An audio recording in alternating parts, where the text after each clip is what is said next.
আমার আম্মু অসুস্থ হয়েছিল, পরে আমার গায়ে হাত দিত। আমার মা ওগুলোর সাথে জড়িত আছে। আমার আম্মু অসুস্থ হয়েছিল, পরে আমার গায়ে হাত দিত আর কি। পরে আমি বাসার সবার সাথে ঝামেলা করে চলে গেছিলাম। পরে আইসা ফুপুরে সবাইরে বলছিলাম, ফুপুরা নিয়ে আসছিল আমারে।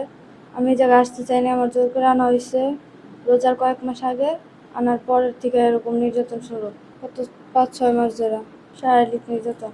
রাতে ঘুমায় থাকতাম, ঘুমের ভেতরে আমি কিছু বুঝতে পারতাম না, সকালে উঠে বুঝতাম। আমার মা ওগুলোর সাথে জড়িত আছে। জোর করে বলতে আমি ঘুমের ভিতরে থাকতাম, আমার কোনো হুঁশ থাকতো না তখন। আমার জানা মতো আমি কোনো ওষুধ খাইতাম না। জানাইছে অফিসের অনেকজনই জানে, অনেকজন বলতে আমি যে সেকশনে কাজ করি ওই সেকশনে সবাই। পরে একটা আন্টি আর কি তার মেয়ের জামাইরে বইলা এরকম করাইতেছে, আমি জানিও না। আমি চাচ্ছি যে আমার এই জায়গা থেকে আলাদা করে দেওয়া হোক, আর ওনাদেরকে এলাকার থেকে বের করে দেওয়া হোক। না, এরা বিচার করছে, কম বিচার করে নাই। এরা অনেক মারধর করছে, অনেক অত্যাচারী করছে। এখন আমার ছোট ভাই বোনদের নিয়ে এগুলার পরে যদি তার লজ্জা থাকে, অবশ্যই শিক্ষা হবো।